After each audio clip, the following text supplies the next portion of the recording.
कल राजवीर जी का बर्थडे था। इस दुनिया में नहीं है। उनकी पुण्यतिथि मनाने के लिए उनके पिता ने, उनकी माता ने, उनकी बहन ने बहुत अनोखे तरीके से कोशिश की और इधर इनकी पत्नी ने रात को एक पुराना व्लॉग डालकर ये दिखाना चाहा कि हम कितनी सुंदर ज़िंदगी जीते थे और आज क्या से क्या हो गया।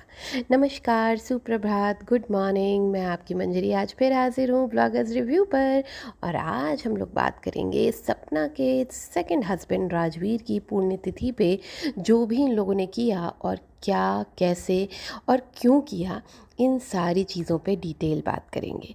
पहले तो मैं ये बता दूं कि तो भी ये वापस अपने ससुराल जब अभी घूमने गई थी तो जो पड़ोसी ने कंट्रोवर्सी करने की कोशिश की थी उसका जवाब, वो जो रिकॉर्डिंग्स लगाई थी उसका जवाब स्नैपी गर्ल ने बहुत ही अच्छे ढंग से दिया, बिना कुछ अपने व्लॉग में दिखाए, कुछ भी नहीं दिखाया, बस एक थंबनेल लगा दिया जो मैं आपको पढ़कर सुना देती हूँ।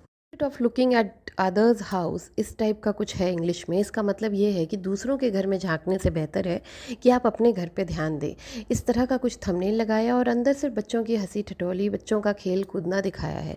तो उन्होंने जवाब देने की कोशिश की है अपने थंबनेल से।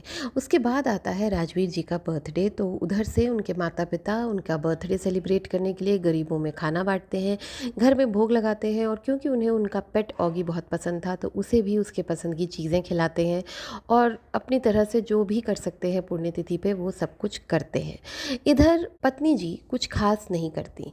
पत्नी जी कुछ भी करने की कोशिश नहीं करती, बट क्योंकि उधर से व्लॉग आ गया था, तो अब यहाँ से जवाब देना तो बनता था।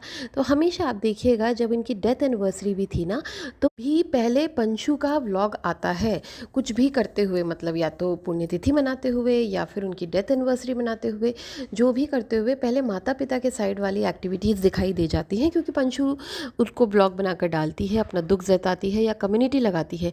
लेकिन इधर जो स्नैपी गर्ल है वो अपने पति का ना पुण्यतिथि मनाती हैं, ना ही उनका डेथ एनिवर्सरी मनाती हैं, कुछ भी नहीं करती हैं।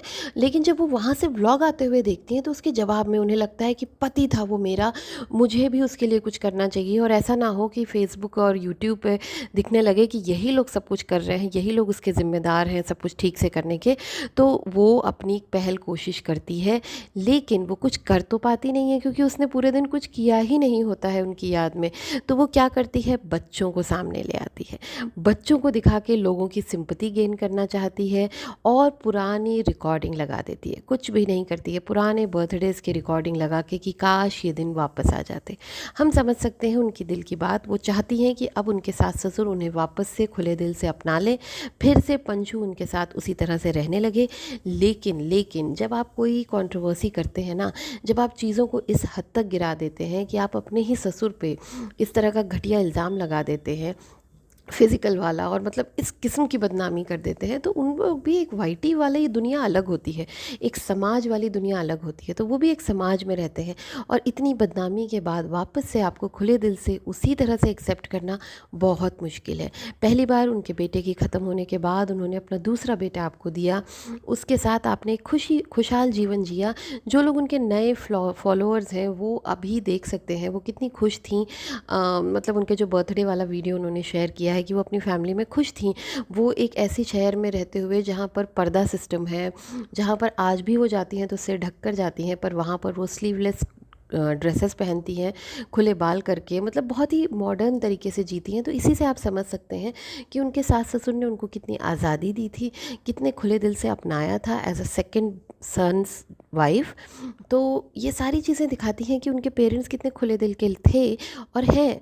लेकिन इसका क्या फ़ायदा मिला, इसका क्या उन्हें रिज़ल्ट मिला, इसका क्या उन्हें इनाम मिला? जब उनका छोटा बेटा भी चला गया तो बहू ने उन्हीं के ऊपर कैरेक्टरलेस होने का इल्ज़ाम लगा दिया। इस चीज़ से उभरने में मुझे नहीं लगता कि साल लगेंगे बल्कि पूरे जन्म लग जाएंगे। उनके ससुर ये बात मुझे नहीं लगता इस जन्म में भूल पाएंगे। उनकी सास ये बात इस जन्म में डाइजेस्ट कर पाएगी कि उनकी बहू ने उन्हीं के पति के ऊपर इतना बड़ा इल्ज़ाम लगाया है। अब आप पुरानी यादें दिखाकर बोलें कि काश ये दिन वापस आ जाएं, या तो आप ये बताना चाह रही हैं कि आपके पतिदेव राजवीर जी वापस आ जाएं, मतलब काश ये दिन वापस आ जाएं आपने लिखा है, तो आपको राजवीर जी तो वापस चाहिए ही चाहिए, साथ में आपको वो पूरा फैमिली सेटअप भी चाहिए जहाँ खुशहाली थी। इसीलिए आप उसे डाल रही हैं कि ये वापस आ जाएं ये दिन, क्योंकि वहाँ खुशहाली थी। और अब आप जहाँ पर हैं आप अकेली पड़ गई हैं, आपको महसूस हो रहा है कि आपने गलती की है। लेकिन जब आप गलती करते हो ना, तो आप गुंजाइश रखो कि उस गलती की माफ़ी मिल जाए। लेकिन जब आप गलती के साथ साथ गुनाह कर देते हो ना, तो वो गुंजाइश ख़त्म हो जाती है। अपने बच्चों को आगे कर देना, एक तरफ आप अपने बच्चों को बताती हैं कि आपके पिता, जब वो बोलते हैं कि हमारे पिता शिवपुरी में हैं, तो आप उन्हें बताती हैं कि नहीं बेटा, आपके पिता भगवान जी के पास चले गए हैं। दूसरी तरफ आप उनसे वीडियो में व्यूज़ के लिए, सिंपैथी गेन करने के लिए, लोगों की सिंपैथी लेने के लिए आप उनसे कहलवाती हैं कि पापा वापस आ जाओ, पापा हैप्पी बर्थडे, पापा वापस आ जाओ, hello YouTubers, hello my family friends, और ये सब करवाती हैं अपने बच्चों से। तो आप अपने बच्चों को ही तो कन्फ्यूज़ कर रही हैं। आप अपने बच्चों के साथ खेल रही हैं सिर्फ व्यूज़ के लिए, सिर्फ लोगों को अट्रैक्ट करने के लिए, सिंपैथी के लिए। आप अपने बच्चों के दिमाग, अपने बच्चों के दिल से खेल रही हैं। आपने जब उन्हें ये समझाना है कि पापा अब वापस नहीं आएंगे, तो फिर आप उनसे ऐसी चीज़ें क्यों एनैक्ट करवा रही हैं कि पापा वापस आ जाओ, पापा हैप्पी बर्थडे, उनसे बुलवा रही हैं आप। क्योंकि इतना छोटा बच्चे को नहीं याद होगा कि उसके पापा का बर्थडे है, उसे वीडियो रिकॉर्ड कर कर ये बोलना है कि पापा हैप्पी बर्थडे। ये सब कुछ आप बुलवा रही हैं, है ना।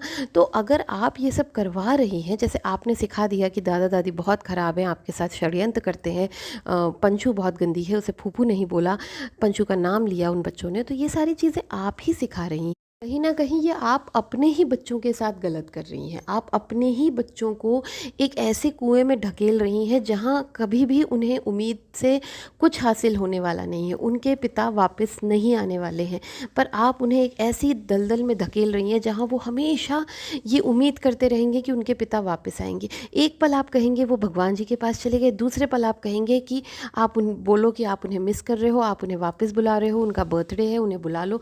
तो आप अपने व्यूज़ के लिए, अपने सब्सक्राइबर्स को अट्रैक्ट करने के लिए, सिंपैथी के लिए, आप अपने ही बच्चों के साथ, बच्चे भोले भाले बच्चों के मनन स्थिति के साथ खेल रही हैं।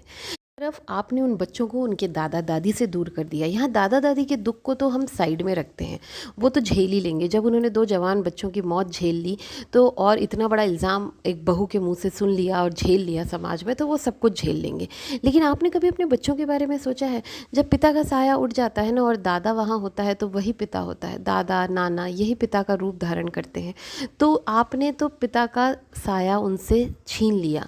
भगवान ने उनसे 2 पिता छीन लिए, लेकिन आपने छीना उनसे उनके दादा का प्यार, दादा दादी सबका प्यार आपने छीन लिया, उस परिवार का प्यार छीन लिया। और सबसे बड़ी गलती आपने की, वो पेट का, ऑगी का प्यार भी उन बच्चों से छीन लिया। जब वो बच्चे वहाँ जा रहे थे शिवपुरी, तो वो सबसे ज़्यादा ऑगी का नाम ले रहे थे, पेट का नाम ले रहे थे। देखिए कितना प्यार करते थे वो लोग उससे।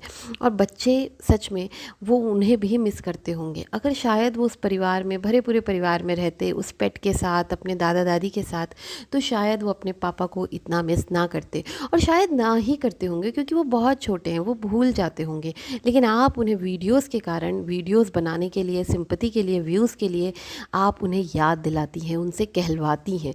और फिर आपने कुछ किया नहीं होता है पुण्यतिथि में, लेकिन जब आपको कंपटीशन तो करना है अपने सास ससुर से, पंचू से, तो आप क्या करती हैं? पुराने वीडियोज़ को उठा के डाल देती हैं। जब वो फार्म हाउस जाके वीडियोज़ डालते हैं, आप पुराने फार्म हाउस के वीडियो डाल देती हैं। आप ससुराल पहुँच जाती हैं कंटेंट के लिए।